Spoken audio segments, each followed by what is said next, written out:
Ini yang baper ini Demokrat apa SBY? Nah itu Kok telinganya tipis ada banget? Pak Umam tanya. Ini zamannya udah beda. Malu sama anak muda. Jokowi 10 tahun dia apa-apain biasa-biasa aja.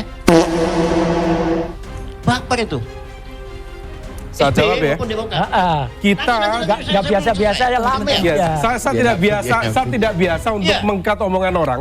Tapi saya berikan Ada kesempatan, nanti akan saya pertanyaan jawab. saya ya. Ya silakan. Kok tiba-tiba nongol setelah Roy Suryo dijadikan tersangka?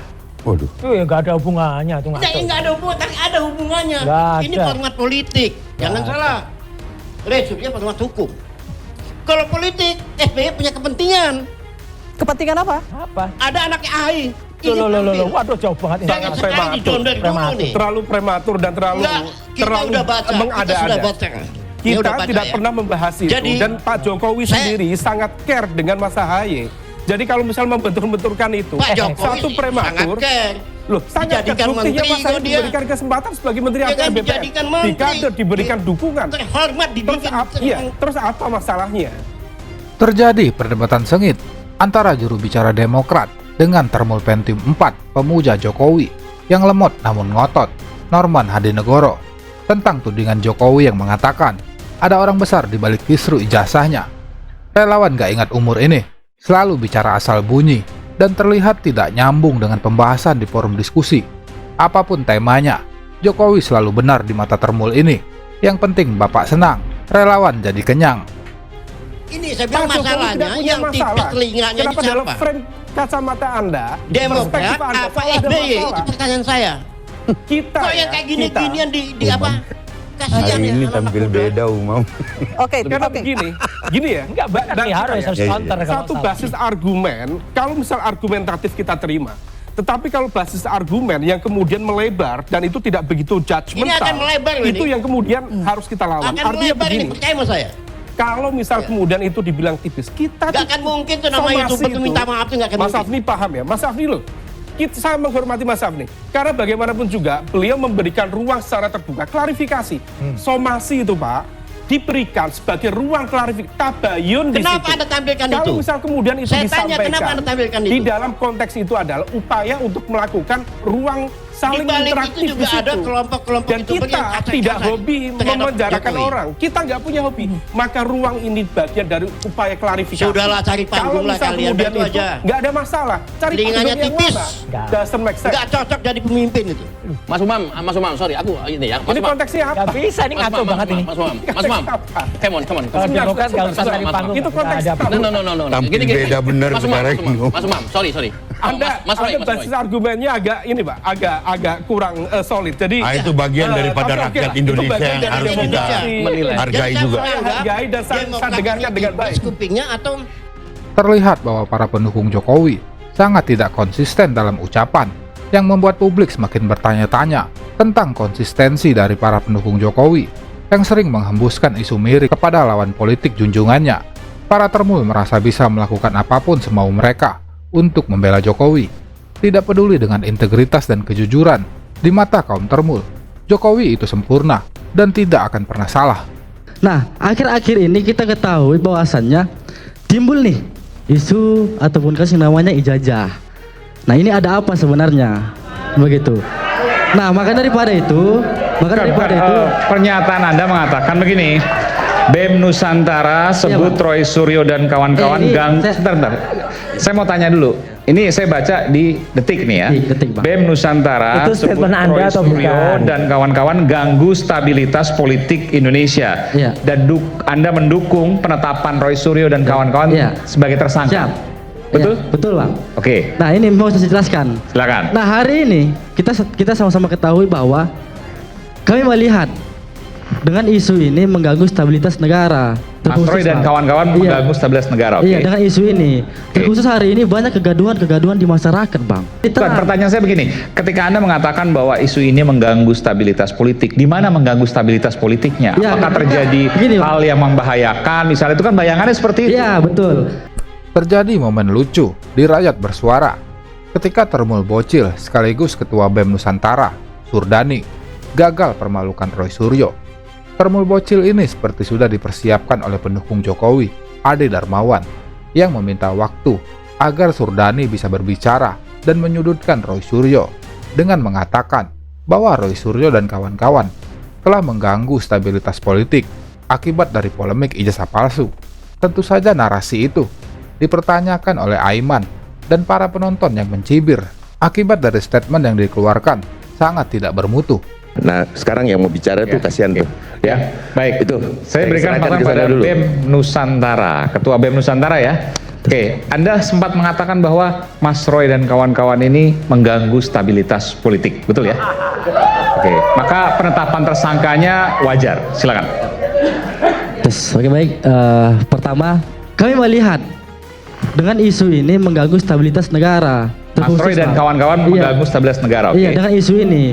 Terkhusus hari ini banyak kegaduhan di masyarakat, Bang. Bukan, pertanyaan saya begini, ketika Anda mengatakan bahwa isu ini mengganggu stabilitas politik, di mana mengganggu stabilitas politiknya? Ya, Apakah terjadi hal yang membahayakan? Misalnya itu kan bayangannya seperti itu. Iya, betul. Nah, hari ini kita kembalilah. Hari ini Bapak Prabowo Subianto tengah gencar-gencarnya membuat program yang namanya makan bergizi gratis, tengah gencar-gencarnya perang terhadap koruptor, tengah gencar-gencarnya terhadap bukan, itu hal yang lain. Iya, Bang, tunggu dulu. Ijazah mengganggu stabilitas politik itu Iya, gimana, Mas? adanya dengan isu ini kan begitu. Adanya isu tentang ijazah palsu ini membuat masyarakat dan kawan-kawan sekalian ini terpecah fokus. Terpecah fokus. Iya, maksudnya kita harus fokus nih. Ada makanan bergizi gratis yang kita ketahui di dalam ini ada pro dan kontranya. Awalnya termul bocil ini berniat menyudutkan Roy dan kawan-kawan dengan narasi mengganggu stabilitas politik. Namun yang terjadi, Surdani malah dicecar balik oleh presenter Aiman Wicaksono yang membuat Surdani gelagapan serta terbata-bata menerima pertanyaan tajam dan bertubi-tubi dari Aiman yang sangat kritis terhadap statement yang disampaikan oleh Surdani. Nah, masih banyak di kalangan. Bukankah di dalam demokrasi pro dan kontra sebuah keniscayaan? Ya betul, Bang, betul. Jadi apa salahnya dengan pro dan kontra? Ya makanya ini saya sampaikan tadi bahwa hari ini. Enggak, jawabannya gampang. Ya. Jawabannya sederhana. Apa salahnya dengan pro dan kontra? Tidak ada salahnya, Bang. Kalau tidak ada salahnya, lalu kenapa kemudian mengganggu stabilitas politik? Itu yang kemudian perlu dielaborasi. Nah, makanya hari ini kan begitu, Bang. Maksud kami nih sebagai mahasiswa, ayolah kita berpikir jernih bahwasanya serahkan saja ini sebagai cobaan untuk kita. Serahkan kasus-kasus ini ke aparat penegak hukum, instrumen hukum yang dimana hari ini kita ketahui sama-sama kasus ini kan sudah berjalan. Kan begitu ini, Bang. Kasus ini sudah berjalan, maka kita serahkan kepada kepolisian untuk bertanggung jawab secara transparansi, akuntabel dan profesional. Kita kembalikanlah kepada kepolisian untuk bisa mengusut, menelisik kasus ini dengan baik dan benar. Begitu, Bang. Namun yang terjadi bukannya mempermalukan Roy Suryo. Termul bocil ini malah mengiyakan apa yang disampaikan oleh Roy Suryo yang membuat Aiman dan penonton jadi tertawa melihat kelucuan dari Surdani. Sepertinya termul bocil gagal cair karena amplop tak jadi turun. Wadidaw, hanya digantikan nasi bungkus karena misi untuk menyudutkan Roy Suryo tidak berhasil dijalankan dengan baik, alias mission failed. Terima kasih adikku, nggak apa-apa. Sebagai seorang mantan ketua Korps Mahasiswa Komunikasi, saya juga dulu ketua Korps Mahasiswa ketua 1 Komako di komunikasi Universitas Gajah Mada yang asli ya, UGM asli saya itu ya. Kita berikan kesempatan untuk adik kita ini untuk belajar demokrasi lebih baik. Saya nggak apa-apa, Adik.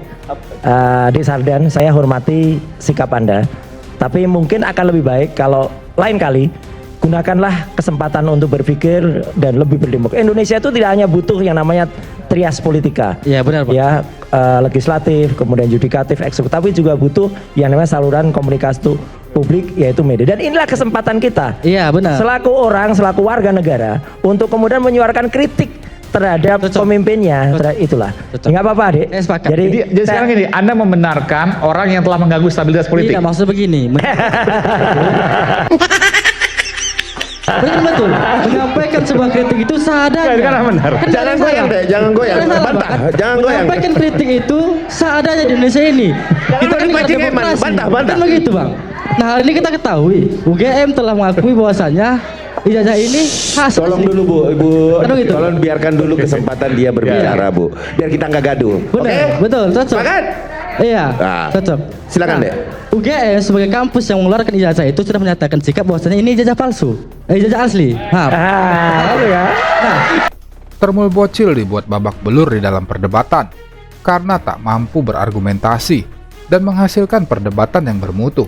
Termul bocil malah dibuat jadi lelucon oleh host dan narasumber serta para penonton yang dibuat bingung atas sikap mahasiswa yang pro terhadap penguasa, bukan bersikap kritis selayaknya mahasiswa. Lagi ya, udah Bu. Terima kasih, cukup. Sebuah pelontaran pertama itu biasanya muncul dari kata hati. Ya, gitu. Jadi tadi mengatakan bahwa itu palsu, yaitu kata hatinya itu palsu. Ya. Ketika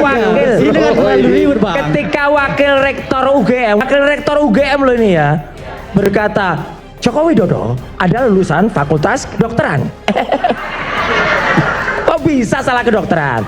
Sylvester Matutina di depan Polda Metro Jaya pun juga mengatakan UGM yang memalsukan ijazah Jokowi tahun 2015 saja.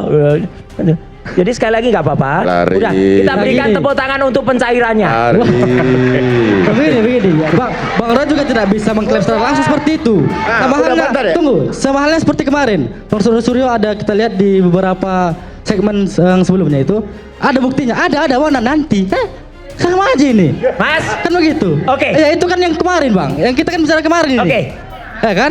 Nanti kita kan kan berbicara tentang segmen kemarin nih. Mas, itu saya Tunggu dulu, bicara Bang. di Ini TV kita sebelah. bicara tentang segmen kemarin. Saya waktu itu ditanya. Saya Iya. waktu itu pembicaraan pada hari Rabu. Iya. Belum saya berangkat ke Sydney. Iya. Ya, kemudian saya ditanya, apa buktinya ijazahnya Gibran tuh gak punya ijazah? Saya bilang nanti kan. Iya. Jumatnya saya peroleh ini. Tunggu dulu, kan bicaranya kan langsung di hari itu. Nanti. Kan gitu. Mana? Ya nanti. Nanti. Ya kan langsung. Ya kan bicaranya kan kemarin, segmen Loh, kemarin. enggak. Kan begitu, Saya Bang? kan berjanji. Iya kan? Saya kan berjanji dan janji saya tepati. Sekali lagi, Gibran Rakabuming Itu apa, Bang? tidak Itu punya apa? ijazah Itu SMA. apa namanya? Ya? Itu apa, Bang? Anda nggak tahu ini? Hitung dulu, kita kan lawan abang dulu. Dia nggak ngerti Loh, ini apa ya ini? udahlah. Gimana? Saya ingin bertanya kepada kita semua di sini. Lebih dekat lagi. Kalau ijazah Pak Jokowi palsu, tetapi ijazah yang palsu, keilmuannya dia ikuti. Sampai lulus maksudnya? Ya, dia Oke. kuliah sampai selesai, tapi ijazahnya mungkin hilang, mungkin. Ya, mungkin. Palsu, Prof. Hukum itu sampai kebenaran yang material dan formal, ada keadilan. Apakah adil orang yang betul-betul mengikuti kuliah sampai selesai dan lulus, tetapi tidak memegang ijazah? Terpaksa dia mungkin mencari kemana-mana. Dia salah. Tunggu dulu, dia salah menggunakan barang palsu.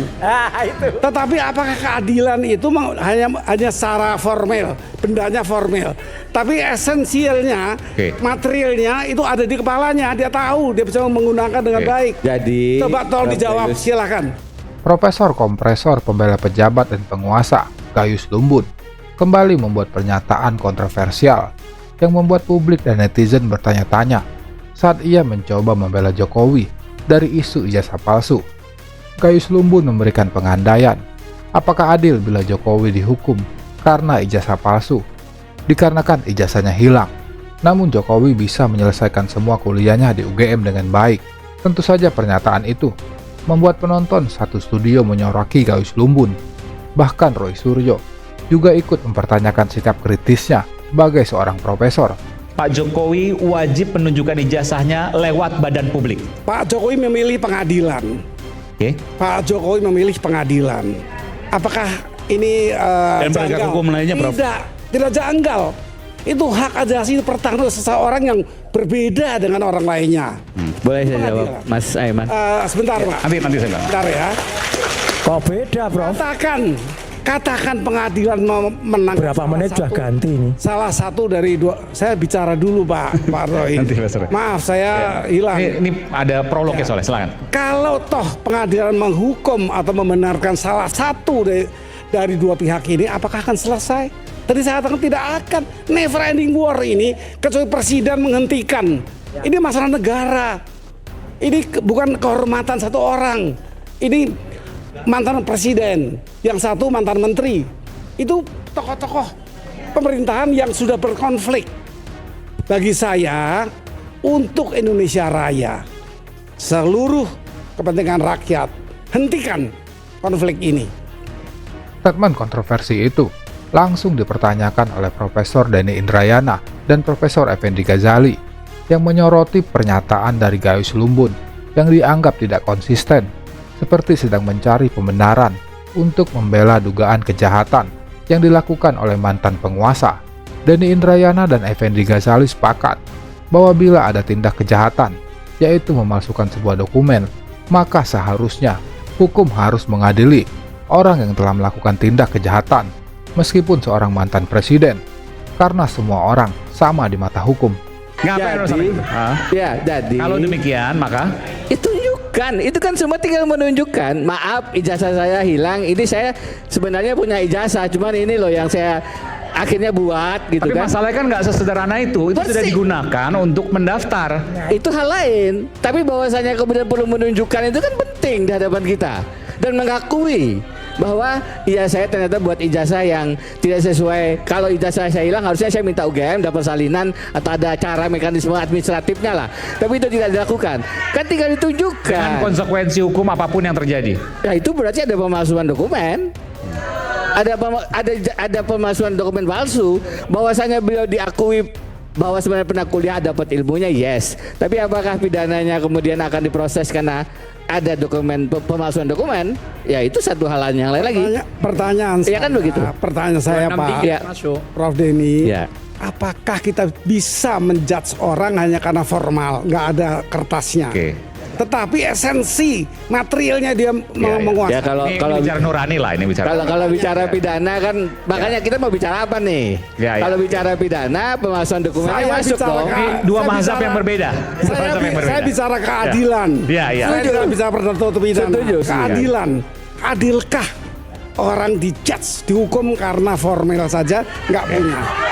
Tadi saya mengusulkan demikian, tapi pengandaian Prof Gayus saya bagi dua. Yang satu, kalau ijazahnya hilang, berhenti di situ, maka kita mengakui keilmuannya komplit, cuma ijazah sedang hilang. Nah, tapi kalau dia bikin sesuatu yang palsu, lain lagi pengandaiannya gitu loh. Tapi memang kita perlu akui bahwa sejauh ini memang kalau saya juga melihatnya ada proses atau mekanisme yang terbalik menurut saya. Yang terbalik itu seperti apa? Seperti tadi memang belum ada peraturan yang mengatur bahwa URI ini adalah bentuknya apa dan lain sebagainya. Memang perlu diakui, nggak perlu kita bantah gitu. Tapi memang nggak sah itu. Tapi memang Alimudin ini udah kayak jadi gubernurnya URI nih. Enggak apa kita? Peraturannya mana? Saya kan bukan gubernur. Blueprintnya ke depan? Kita kan mau tahu. Iya, makanya kan yang kita bahas salah lagi nanti. Tapi kalau kita bahas itu tujuannya. Peraturan memang sudah selesai, ini melanggar hukum lah. Oke, pakar hukum tata negara bilang seperti itu. Saya lanjutkan dulu Bang Alim sebelum nanti. Iya, makanya itu kita kan ini kan kita masih menerka-nerka semua, ya kan? Belum banyak informasi yang beredar. Kebanyakan kan informasi ada yang ngomong ini mirip STEM lah, nanti semua jurusan-jurusan ada di situ gitu. Padahal sebenarnya kan yang paling penting adalah kata kuncinya ada di pendidikan kebangsaan itu. Terjadi perdebatan sengit antara anak muda yang jadi pembela pemerintah bersama El Ngabalin dengan pakar hukum tata negara Ferry Amsari saat membahas polemik pembangunan Universitas Republik Indonesia di tengah situasi APBN yang sedang tidak baik-baik saja.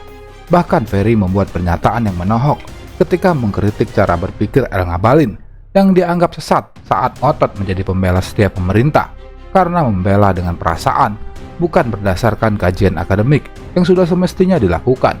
Kalau dilihat aturan main, peraturan, nggak bisa begitu cara berpikirnya Bang Ngabalin. Buat dulu, nanti buat peraturan, itu cara berpikir sesat itu. Itu sama saja nyuruh orang sarjana hukum dulu, nanti sekolahnya. Tak mungkin. Wah, jadi sarjana dulu abang, dilantik, diwisuda, baru disuruh sekolah. Cara berpikir logika terbalik begitu memporak-porandakan penyelenggaraan negara. Karena kan yang sering dibahas di mana-mana itu kan membandingkan antara teman-teman UNJ misalnya dengan nanti teman-teman yang akan bersekolah di URI gitu. Kalau teman-teman UNJ itu kan memang misalnya ya mereka akan sekolah di UNJ sebagai tingkat lanjut dari pendidikan SMA mereka gitu loh. Tapi kalau URI ini sebenarnya bukan untuk teman-teman yang tadinya selesai sekolah lalu kemudian kuliah di URI gitu, bukan gitu. Jadi utamanya kalau kita melihat yang sudah berjalan gitu ya, itu kan sebenarnya untuk teman-teman yang sudah masuk ke jabatan-jabatan tertentu. Tadi kan Prof juga udah sempat sebut kalau misalnya di ABRI itu punya seskoad dan lain sebagainya. Nah, URI ini juga nanti teman-teman sipil yang bekerja di BUMN ataupun nanti misalnya dia adalah ASN, maka disekolahin lagi untuk pendidikan kebangsaannya di mana? Di URI. Dan URI ini kan sebenarnya satu ekosistem yang harapannya adalah ke depan para pemimpin-pemimpin kita atau pejabat-pejabat negara, jadi jangan ngelihatnya hanya presiden atau menteri gitu ya, bahkan level setingkat eselon 1, 2, 3 juga akan dididik di situ gitu loh. Di momen ini Ferry Amsari benar-benar mempermalukan para penjilat pemerintah yang selalu membela dengan membabi buta. Ferry dengan tegas dan tajam mengatakan bahwa pembangunan Universitas Republik Indonesia ini tak ubahnya seperti proyek bagi-bagi ruang yang bertujuan untuk mengeksploitasi dana anggaran negara. Selanjutnya Ferry juga mengatakan bahwa tata kelola dalam bernegara memiliki aturan yang harus dipatuhi oleh penyelenggara negara, bukannya diakali demi kepentingan para elit politik ataupun para kroni dan para benalu demokrasi di negeri ini. Saya mau diskusi soal nomenklatur dulu, baru nanti peraturan. Awalnya ketika saya dengar ada sebuah universitas yang dipimpin oleh gubernur, yang timbul di imajinasi saya waktu itu adalah kalau rektornya gubernur, dekannya apa? Bupati gitu ya. Dari hari itu saya manggil dekan saya itu Pak Bupati gitu. Gara-gara ada tradisi intelektual baru yang bernama Gubernur Universitas Republik Indonesia. Tadi dari awal nomenklatur saja memang patut dipertanyakan. Tapi saya bisa paham kalau melihat kerja-kerja Lemhanas, ya, itu kan tempat pendidikan juga ya untuk pejabat-pejabat. Cuman saya kepikir sudah ada Lemhanas, buat yang baru lagi untuk apa begitu ya? Dan pendekatannya pendidikan pejabat. Nah, ini jadi kayak proyek bagi-bagi ruang saja untuk mengeksploitasi dana anggaran negara. Apalagi proyeknya akan berlangsung 10 universitas. Kalau dilihat aturan main, peraturan, nggak bisa begitu cara berpikirnya Bang Ngabalin. Buat dulu, nanti buat peraturan, itu cara berpikir sesat itu. Itu sama saja nyuruh orang sarjana hukum dulu, nanti sekolahnya. Tak mungkin. Wah, jadi sarjana dulu abang, dilantik, diwisuda, baru disuruh sekolah. Cara berpikir logika terbalik gitu memporak-porandakan penyelenggaraan negara. Tata kelola negara ini bukan tata kelola rumah Pak Prabowo di Hambalang. Tata kelola negara ini ada aturannya. Setiap tindakan, perbuatan pejabat badan tata usaha negara ada pakem. Tidak hanya Ferry Amsari yang mengkritik para pembela pemerintah, narasumber lain juga ikut membungkam kesesatan berpikir dari para relawan pemerintah ini yang hanya tahu narasi kebanggaan semu Indonesia Emas 2045. Namun semua itu bisa berubah menjadi Indonesia cemas apabila pemerintah dan para relawannya selalu merasa menjadi orang yang paling benar di negeri ini. Perwakilan Russell Group bertemu saya di Inggris dan mereka sampaikan kekhawatirannya terkait pembangunan 10 kampus ini. Bagi mereka ini nggak masuk akal. Ada banyak pertanyaan dari mereka, tapi satu hal yang menurut saya sangat membingungkan adalah yang disampaikan oleh Pak Prabowo bulan Januari itu adalah pembangunan sekolah kedokteran dan engineer. Tapi sekarang bulan Juli ya, itu menjadi pendidikan kebangsaan. Hanya di Indonesia, logika sesederhana ini bisa berubah. Dan kemudian yang dilantik adalah seorang TNI yang tidak punya track record mengelola kampus. Jadi ada banyak kebingungan, saya kira. Saya juga ingin sampaikan apa respon mahasiswa ya. Mahasiswa kaget ada kampus lagi. Di antara mahasiswa sekarang juga susah bayar UKT. Di UGM itu ada 500-an, di USU ada 900-an yang susah bayar UKT. 60.000 nggak bisa lanjut perguruan tinggi. Belum lagi hari ini di MK ada uji materi tentang kesejahteraan dosen. Saya tambahkan lagi, Pak Purbaya bilang 490 desa Pemda itu tidak mampu membayar gaji pegawai. Ada persoalan anggaran fiskal kita yang buruk. Dan pada saat yang sama pembangunan 10 kampus yang pasti sudah pasti memakan triliunan rupiah. Saya coba baca nih peraturan perundangannya, nggak ada Mas Alimuddin, nggak ada. Cuman ada Kepres 80P 2026 tentang pengangkatan gubernur dan wakil gubernur. Kalau misalnya kita membuat sesuatu yang baru, harusnya kan ada blueprintnya seperti apa, aturannya nanti seperti apa. Karena kalau nggak ada aturan, saya rujuk pada Undang-Undang Dikti Pendidikan Tinggi, peraturan pemerintahnya. Karena saya berlatar belakang hukum, saya cek satu-satu. Apakah dalam konteks universitas ada istilah pejabatnya namanya gubernur? Ternyata tidak ada. Apakah ada universitas yang mengelola SMA? Karena ada SMA unggulan yang dikelola. Lalu Pak Doni kita dengar Pak Gubernur mengatakan bahwa nanti ada perguruan tinggi, mengelola perguruan tinggi. Memang kalau di Inggris ada University of London, itu dia punya banyak college, school, London School of Economics, ada Queen Mary and Westfield, ada King's College, demikian juga University of Cambridge, dia ada Trinity College dan banyak lagi college-college. Nah, apa itu yang saya berpikir? Tapi kalaupun itu, ini nggak cocok dengan Undang-Undang Pendidikan Tinggi. Demi Tuhan Pak, saya tidak membela Pak Jokowi Pak. Saya nggak ada urusan apa-apa dengan Pak Jokowi. Ya, saya percaya Pak Nasrul. Saya menegakkan hukum ini demi kebenaran dan jangan sampai kemudian kok apa itu hukum masuk seperti itu kita nggak lakukan perbaikan.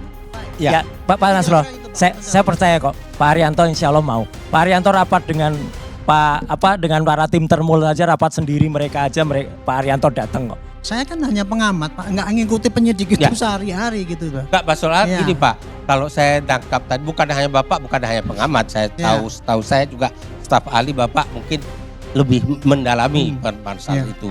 Sebenarnya Bapak, bagi saya Bapak beda dengan pengamat Pak Susno Juwadi. Pak Susno Juwadi itu kan hanya pengamat dari pensiunan kepolisian, tapi Bapak selain pengamat juga salah seorang staf ahli kalau nggak salah di kepolisian. Saya penasihat ahli bukan. Penasihat ahli. Penasihat ahli tentu punya akses untuk mendapatkan informasi-informasi yang lebih akurat. Penasehat Kapolri Arianto Sutadi dibabat habis oleh para narasumber yang jengkel atas statementnya soal ijazah palsu karena cenderung memihak ke kubu Jokowi. Dalam momen ini, Arianto Sutadi nampak emosi dan gelagapan saat kedoknya sebagai Termul dibongkar habis oleh Teguh Nasrullah dan Roy Suryo beserta kuasa hukumnya dengan bukti jejak digital dari Arianto Sutadi yang selalu membela Joko Widodo dalam setiap narasi yang ia sampaikan di acara yang dia datangi. Mohon izin Pak Arianto, saya kalau Bapak berkenan saya diskusi dengan Bapak. Tadi Bapak mengatakan ada pemeriksaan ke UGM ijazah tersebut. Apakah dibawa ijazah asli Pak Jokowi ke UGM? Kan nanti Bapak mengatakan, saya mendengar, saya mencatat, tapi mungkin saya salah mencatat. Ada pemeriksaan ke UGM yang dilakukan oleh penyidik untuk melihat ijazah Pak asli itu asli apa tidak? Yang saya dengar ya Pak itu yang dikerjakan oleh Bareskrim itu ke sana kemudian membawa berkas semua berkas-berkas masing-masing. Jadi ijazah Pak Jokowi itu yang asli ada di Pak Jokowi sebenarnya? Ya mesti ya. Ada. Iya. Berarti pernahkah ijazah itu dibawa ke UGM untuk dikompet? Pertanyaannya, kalau memang pernah, berarti untuk dibawa ke UGM ijazah tersebut oleh penyidik maka harus dilakukan penyitaan terlebih dahulu. Mungkin Bareskrim atau Polda Metro telah melakukan penyitaan terhadap ijazah asli Pak Jokowi. Kalau saya yang saya dengar itu ya, ini dari LBH-nya ya, para kuasa hukumnya. Ketika melaporkan ke Polda Metro, Pak Jokowi membawa ijazah aslinya. Diserahkan. Diserahkan. Berarti ada penyitaan. Sudah, saya kira kalau ada penyitaan maka terhadap barang tersebut harus sudah dimintakan izin dari Ketua Pengadilan Negeri Jakarta Selatan. Berarti memang ada izin dari Ketua Pengadilan Negeri Pengadilan Selatan. Berarti sekarang ijazah Pak Jokowi yang asli di bawah penyitaan Polda Metro Jaya. Iya. Aslinya ya. Yang saya dengar kayak gitu. Roy Suryo beserta kuasa hukumnya juga menyentil penasihat Kapolri Arianto Sutadi yang terlihat seperti pemain drama Korea, seolah-olah tidak memihak. Namun semua pernyataan yang dikeluarkan Arianto sangat tendensius dan condong ke pihak Jokowi. Lebih lanjut, Roy Suryo beserta kuasa hukumnya juga menyindir Arianto dan penegak hukum yang telah melanggar aturan hukum yang dibuat oleh Arianto sendiri. Tentu saja pernyataan itu membuat Arianto emosi dan mencoba berkelit.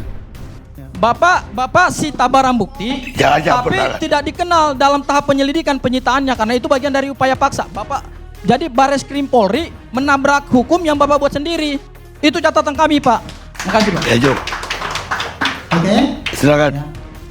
Saya lah yang bikin perpol, Pak, mengenai bagaimana penyelidikan ataupun penyidikan di dalam perpol yang saya atur ya. Seingat saya itu perpol itu saya buat karena apa? Karena adanya kevakuman daripada di KUHP.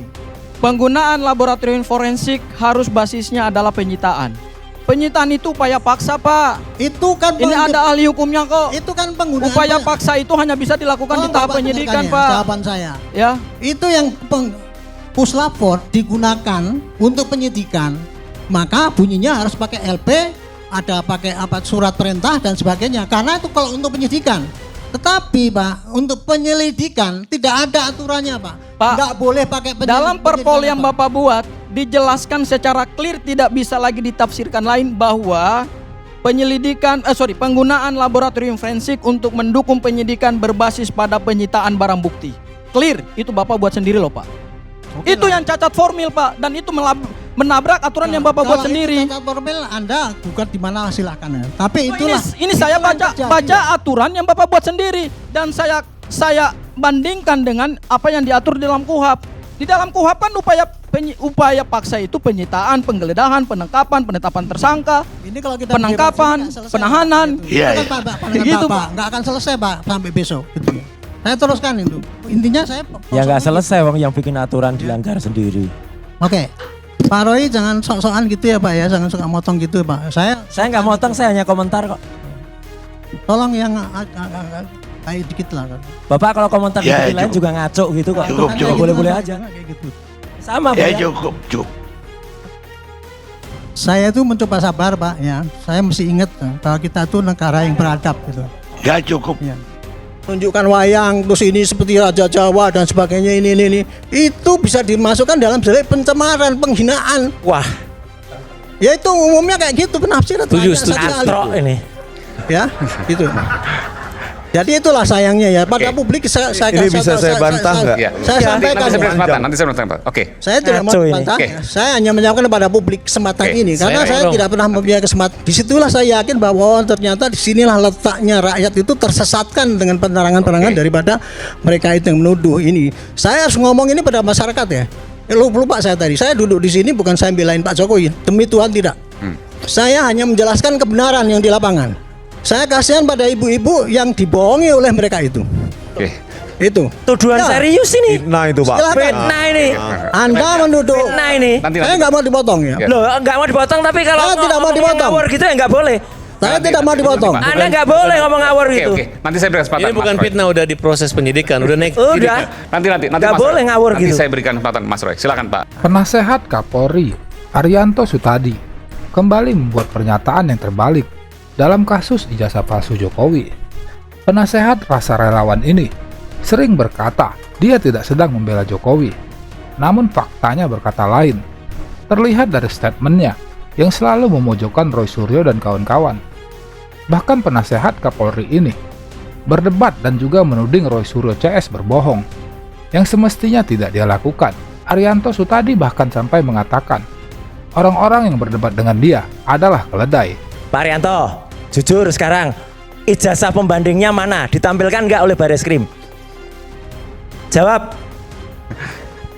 Ijazah pembandingnya ditampilkan nggak oleh Bareskrim? Ditampilkan ke siapa? Loh, ke publik. Tidak ada aturan untuk menyampaikan ke publik. Lah bohong itu namanya. Tidak ada aturan bisa percaya kayak ke publik itu. Itulah penyesatan Anda ya kepada rakyat ini. Rakyat Anda ini loh, penasehat kok kayak gini.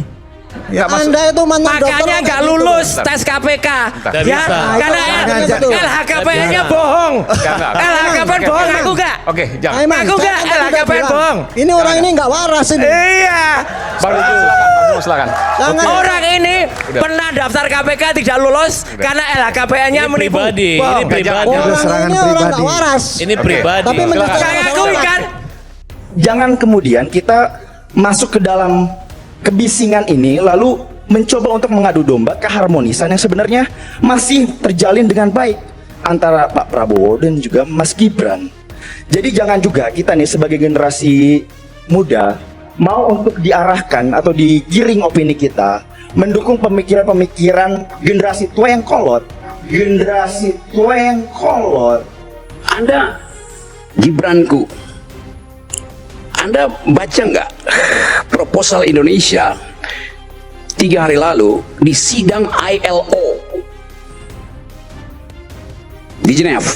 Baca? Nggak baca ini. Itu soal nasib tenaga kerja, buruh dan manusia Indonesia berhadapan dengan artificial intelligence yang nanti 3 tahun lagi itu akan menguasai sistem perburuan dunia. Yang ngomong di situ siapa? Jumhur Hidayat yang naik panggung sama-sama Prabowo ketika hari buruh. Terus Anda nggak tahu apa yang Anda akan terangkan pada Gibran kalau Gibran bertanya ILO itu apa? Sekjen Gibranku, Pangeran Mangkubumi, dibuat jadi bulan-bulanan oleh Rocky Gerung, Said Didu, dan Ray Rangkuti ketika juru bicara Gibranku menyebut trio ini sebagai orang tua dengan pemikiran yang kolot. Namun yang terjadi, keangkuhan anak muda yang menjilat ini malah dihempaskan oleh Rocky Gerung ke dalam gorong-gorong kedunguan yang membuat dirinya masuk ke dalam goa untuk menahan malu karena mendukung Gibran dengan kekosongan. Anda mau dukung Gibran dengan kekosongan. Reason issue Anda nggak ngerti bagaimana coba? Gibran butuh konsultan. Saya pernah bilang ke kalian itu. Gibran butuh konsultan yang betul-betul paham tentang reason issue. Saya bantuin Gibran. Gibran, ganti konsultanmu, bodoh semua. Serius. Itu akibatnya begitu. Jadi saya potong dulu ya, karena keadaan hari ini memungkinkan kita untuk melihat arah generasi yang pernah saya tulis itu. Bukan sekedar ini Gibranku, mana Gibranmu? Apa itu? Kasih isi dong tuh pada bangsa ini. Kasih pendapat itu. Said Didu juga membuat Sekjen Gibranku, Pangeran Mangkubumi, semakin terbenam di dalam gorong-gorong kedunguan yang telah ia ciptakan sendiri sebagai anak muda, tapi sudah menjilat. Said Didu membuat pernyataan yang menohok kepada pendukung Gibran ini tentang arti menjadi anak muda yang tidak menjilat dan mencari jalan pintas untuk menuju kesuksesan, yang membuat anak muda ini sekali lagi masuk ke dalam goa karena telah dipermalukan dengan telak. Karena Bang Karni sebagai Presiden ILC sudah memberikan kesempatan kepada saya sebagai generasi muda untuk duduk di forum terhormat ini. Tentunya ini menjadi sebuah pertanda bahwa memang anak muda sudah saatnya mendapatkan ruang dan tempat di Republik ini memberikan kontribusi serta sumbangsi nyata untuk kepentingan bangsa dan negara. Usulan buruh dianggap biasa saja, ya. Mohon maaf, tanda petik per hari ini tidak penting, diterima juga dong. Gitu loh. Mohon kata-kata terus, inilah contoh anak muda. Saya ini contoh anak muda yang diberikan kesempatan bersaing pada zaman Pak Harto. Saya bebas tes masuk perguruan tinggi, saya bebas masuk BPPT, saya mencapai karir tertinggi semua sebagai anak muda, bukan sebagai tim sukses anak muda. Saya eselon 1 39 tahun, itu anak muda. Janganlah bangga anak muda menjadi tim sukses anak muda yang lewat pintu jendela yang tidak. Kan di kepalamu tadi begitu banyak hal yang Anda anggap nggak penting itu. Karena yang paling penting adalah titipkan bangsa ini pada anak muda itu. Anak muda itu berkumpul di PSI, tempatnya Ade. Isinya orang tua. Dan yang akan jadi ketua orang tua. Coba bersihkan tuh cara berpikirnya. Saya yang pertama kali justru mendorong si Raja Yuli, mendorong Grace Natali untuk memastikan bahwa partai ini akan jadi partai ideologis in optima forma. Sebelum dia jadi PSI, saya ngajar di situ. Saya Made. Anda lihat jurnal PSI pertama yang nulis saya, judulnya Arah Generasi. Baca nggak? Baca nggak? Anda baca? Anda baca tulisan saya di situ? Saya mendengar. Ya? Saya mendengar, tapi saya tidak. Oke, ada yang membaca dengan kuping rupanya. Kan itu baca tuh. Saya tuliskan di situ argumen mengapa PSI harus jadi arah generasi. Bukan diarah-arahkan oleh pemodal, oleh bapaknya. Itu maksudnya memihak pada sesuatu, berpihak pada jalan pikirannya. Saya nggak pernah berpihak pada siapa-siapa, saya berpihak pada jalan pikiran di dalam urusan publik. Tidak ingin ketinggalan, Ray Rangkuti juga ikut merosting sekjen Gibranku, Pangeran Mangkubumi, yang jadi bulan-bulanan dalam perdebatan ini. Ray Rangkuti mengatakan bahwa Pangeran adalah anak muda yang terlalu tua dan cepat tua dengan usianya sekarang. Tentu saja pernyataan ini membuat juru bicara Gibran hanya cengar-cengir menahan malu. Jangan kemudian kita masuk ke dalam kebisingan ini lalu mencoba untuk mengadu domba keharmonisan yang sebenarnya masih terjalin dengan baik antara Pak Prabowo dan juga Mas Gibran. Jadi jangan juga kita nih sebagai generasi muda mau untuk diarahkan atau digiring opini kita mendukung pemikiran-pemikiran generasi tua yang kolot. Generasi tua yang kolot. Tadi saya apa namanya, Bung Pangeran? Pangeran tadi ya namanya ya. Saya orang tua yang kolot. Itu tadi ya. Saya melihat Anda anak muda yang terlalu tua. Anda terlalu cepat tua dengan usia yang seperti itu. Saya dewasa Bang, bukan tua Bang. Kenapa? Kayaknya begitu. Lah iya makanya. Jadi saya orang tua yang kolot. Nah, saya melihat dia anak muda yang terlalu tua. Gitu. Orang tua yang kolot biasa anak muda. Jadi tiba-tiba jadi tua, lebih parah lagi dari orang tua yang jadi kolot kan. Jadi Gibranmu adalah Gibranmu, bukan Gibranku. Nggak ada soal juga di situ. Tapi yang kita mau pastikan bukan pemaksulan Gibran, tapi menghentikan kedunguan yang diproduksi termasuk oleh Gibran. Kalau Gibran bukan wakil presiden, nggak mungkin istilah kedunguan itu saya terapkan pada beliau itu. Tetapi karena pejabat publik itu ada standarnya, maka kita terpaksa mesti terangkan itu. Pikiran Purnawirawan mengintip soal kedunguan apa enggak? Ya mungkin tidak. Dia mengintip soal pelanggaran etik di Mahkamah Konstitusi. Dan pelanggaran etik itu adalah hoax. Nggak benar pelanggaran etik itu. Ya kan? Hoax kan? Ya. CC Jimli Asidik. Berarti Anda nggak baca timbangan Jimli Asidik sehingga mengeluarkan itu. Ya tapi Jimli Asidik kemarin bicara bahwa tidak mungkin Gibran dimaksudkan akan diproteksi oleh presiden. Itu dua argumen yang berbeda. Dia melihat tidak mungkin karena akan diproteksi oleh presiden. Jadi dia mengetahui akan diproteksi, oleh karena itu dia batalkan pelanggaran etisnya.